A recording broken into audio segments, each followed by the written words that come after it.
A maior audiência da Globo no ano, um prêmio milionário pago pela Crefisa, além da história bem bonita de Patrick de Paula. No vídeo de hoje do canal do Nicola, todos os bastidores do título do Palmeiras em cima do Corinthians no Campeonato Paulista. Tem também um jogo com cara de final de campeonato entre Flamengo e Atlético Mineiro, além das últimas do futebol com o Bahia campeão e os primeiros jogos da Série A e B do Brasileiro.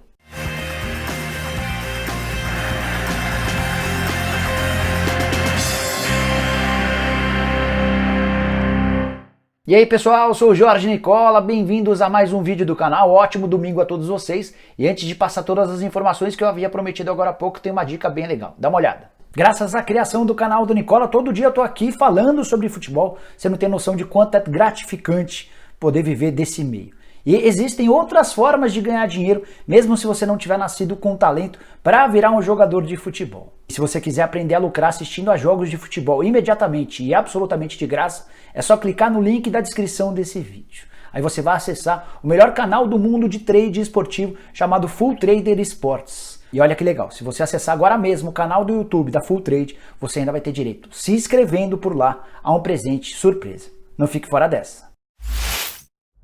Bora começar o vídeo falando sobre futebol internacional. Tivemos na sexta e no sábado definição dos últimos 4 classificados para as quartas de final da Liga dos Campeões. Jogos bem interessantes a partir de quarta-feira e é sobre eles que eu queria começar a falar. Na quarta-feira, Atalanta e Paris Saint-Germain, jogo que reúne uma das grandes surpresas do futebol italiano contra o PSG de Neymar, que não tem Mbappé. Quinta-feira, todos os jogos 16 horas, tá?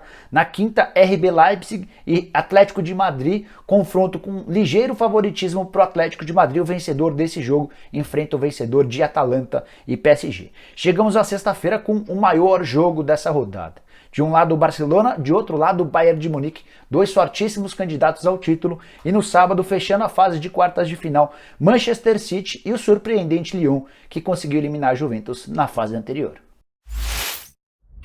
Bora falar agora sobre o futebol brasileiro, atualizando para você tudo o que aconteceu de mais importante nesse sábado. Queria começar falando sobre um campeonato estadual na Bahia. O Bahia acabou se sagrando campeão estadual, vencendo o Atlético. A vitória aconteceu apenas nos pênaltis, no tempo normal 1-1. O Magno Alves abriu o placar a favor do Atlético e o empate saiu aos 25 do segundo tempo com o Daniel.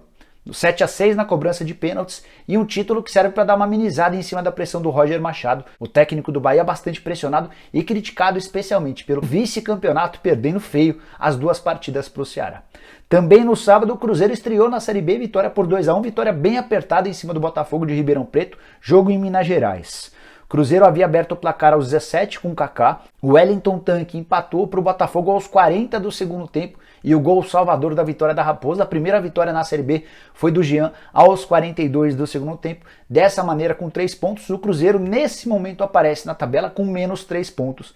Vale a lembrança de que o Cruzeiro perdeu 6 pontos na justiça, determinação da FIFA, por não ter pagado ao ADA pelo empréstimo do Denilson. Para completar o giro de informações sobre o sábado, queria destacar os 3 primeiros jogos da Série A do Campeonato Brasileiro, com os visitantes levando vantagem. No jogo de abertura do campeonato, o Atlético Paranaense fez 2-0 no Fortaleza, no Castelão, gols marcados pelo Vitinho e pelo Léo Cittadino, o Quinteiro foi expulso, enfim. Partida muito ruim do time do Rogério Ceni. Pouquinho mais tarde, a partir das 7h30, o Internacional, também como visitante, venceu o Curitiba, confronto de vice-campeões. O Curitiba havia sido vice-campeão na metade da semana do Campeonato Paranaense, enquanto o Internacional foi vice-campeão do segundo turno do Gaúcho, perdendo para o Grêmio. Vitória por 1-0 nesse sábado do Internacional, gol marcado pelo Guerreiro no segundo tempo. Thiago Galhardo havia acabado de entrar, a primeira participação dele e assistência para o gol do Guerreiro. O peruano garantiu 3 pontos importantíssimos para o Inter, enquanto o Curitiba conheceu sua 3ª derrota consecutiva. Para completar o jogo que fechou o sábado, vitória do Sport 3-2 em cima do Ceará. Clássico bem legal do futebol nordestino, muitos gols, jogo na Ilha do Retiro. O Elton marcou 2 vezes, o Jonathan Gomes completou a favor do Sport. Os gols do Ceará foram marcados por Kleber, ótimo centroavante, fique de olho nele, além do Vitor Jacaré. Antes que você pergunte, já vou me antecipar e responder que eu sei que não há final num campeonato de pontos corridos como o Campeonato Brasileiro. Mas esse jogo entre Flamengo e Atlético Mineiro, marcado para as 4 da tarde desse domingo no Maracanã, é um jogo com cara de final de campeonato, mesmo num campeonato de pontos corridos. Reúne para mim o grande favorito ao título Flamengo contra o segundo maior favorito, o Atlético Mineiro. Jogo dos mais interessantes, muito, mas muito bacana. É meu grande destaque para essa rodada. E não faltam ingredientes para que esse jogo seja bem grande. Um deles a estreia de Domenech Torrent, técnico espanhol que tem pouquíssimo tempo de casa, só trabalhou ao longo da semana com jogadores e ainda está conhecendo melhores atletas do Flamengo. E até por isso vai tentar manter tudo aquilo que havia sido construído pelo Jorge Jesus, pelo menos nesse primeiro momento. Já o Atlético Mineiro faz sua estreia, causando excelente expectativa. Depois da chegada do Sampaoli, do Alexandre Matos e de um caminhão de reforços, foram mais de 100 milhões de reais investidos em jogadores só para essa temporada. Queria destacar as escalações do time. O Flamengo deve ter Diego Alves no gol, Rafinha, Rodrigo Caio, Léo Pereira e Felipe Luiz. Meio campo com Arão, Gerson, Everton Ribeiro e Arrascaeta. Na frente, Gabigol e Bruno Henrique. Já o Galo deve jogar num 4-3-3, tendo o Rafael no gol, Mariano, Hever, Júnior Alonso e Arana, Alain, Jair e Natan. Na frente, Savarino de um lado, Keno do outro, com Marrone atuando como um falso 9. Jogo dos mais interessantes, um jogo muito bom até porque o Sampaoli na temporada passada causou enormes problemas enquanto técnico do Santos nos confrontos contra o Flamengo. Rubro-negro vai lembrar que o Flamengo vence por 1-0 no jogo do Maracanã, num golaço do Gabigol, num jogo bem complicado. Já na Vila Belmiro é bem verdade um contexto diferente, o Flamengo já de olho no Mundial de Clubes, com um time mesclado, com um time reserva, acabou tomando um 4-0 do Santos em plena Vila Belmiro. Bora contar pra você coisas que você ainda não sabe sobre o título do Palmeiras no Campeonato Paulista, vitória nos pênaltis, em jogo dramático contra o Corinthians, empate no tempo normal 1-1, Luiz Adriano havia aberto o placar, o Jô no último lance da partida de pênalti acabou garantindo um empate nos pênaltis 4-3 a favor do Palmeiras, tendo o Patrick de Paula como grande destaque e daqui a pouco eu vou falar sobre ele. Quero começar te contando sobre o prêmio a que o Palmeiras terá direito. 5 milhões de reais estavam garantidos vindos da Federação Paulista, era esse o prêmio que a organizadora do campeonato havia prometido para o campeão. O que você ainda não havia ouvido falar é que por contrato, no contrato de patrocínio entre Palmeiras e Crefisa, o Verdão tem direito a mais 4 milhões de reais de prêmio da patrocinadora. Essa grana, que estava prometida desde 2015, nunca havia sido paga pelo Campeonato Paulista, afinal de contas o Palmeiras, enquanto parceiro da Crefisa, nunca conseguiu vencer o Campeonato Paulista. E com essa grana praticamente toda, o Palmeiras consegue quitar aquilo que havia prometido para os seus jogadores. O prêmio que os atletas, a comissão técnica e os funcionários vão dividir é de 4 milhões e meio de reais, ou seja, o Palmeiras faturou 9 milhões entre a grana da Crefisa e a grana da Federação Paulista, vai pagar 4,5 para os jogadores e para a comissão técnica e vão restar outros 4 milhões e meio para colocar a casa em ordem. Queria te contar também que foi o 5º título do Palmeiras sob o comando de Vanderlei Luxemburgo no Campeonato Paulista. O Luxa ainda soma 9 estaduais, somente em São Paulo é o maior vencedor de Campeonato Paulista, ultrapassando o Lula, que foi extremamente vitorioso como técnico do Santos. Por falar em Luxa, na coletiva pós-jogo, ele desabafou e disse que os brasileiros não têm nada o que aprender com Jorge Jesus só porque o técnico português acabou vencendo a Libertadores da América do ano passado. Entendo a euforia do Luxemburgo, entendo todo o desabafo, mas discordo do professor.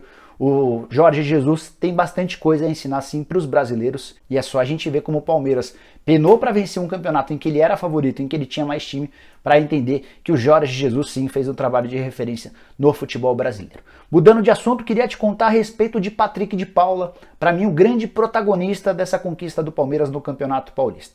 Vale lembrar que o gol da semifinal, que colocou o Palmeiras na decisão, já havia sido marcado por ele, gol da vitória por 1-0 em cima da Ponte Preta. Nos 2 jogos contra o Corinthians ele não marcou gols, mas teve muita personalidade, chamou a responsabilidade em vários momentos do jogo e foi o autor da 5ª e última cobrança de pênalti, o pênalti que definiu a vitória do Palmeiras. Foi inclusive aquele que melhor bateu, colocou no ângulo a bola sem chance para o Cássio. E o curioso é que o Palmeiras, que foi o time que mais investiu em reforços no futebol brasileiro nos últimos 5 anos, foram 738 milhões de reais. Vou repetir. Foram 738 milhões de reais em reforços nos últimos 5 anos. Teve como seu protagonista alguém que surgiu e chegou de graça no Palmeiras. Patrick de Paula foi descoberto num torneio de favelas no Rio de Janeiro em 2016, chegou sem qualquer custo ao Verdão, até outro dia custava 3 mil reais por mês, era esse o salário do garoto enquanto atleta do time sub-20. A história do Patrick de Paula é bem bonita. Jogador de 20 anos de idade que cresceu no bairro de Santa Margarida, um dos mais pobres da zona oeste do Rio de Janeiro.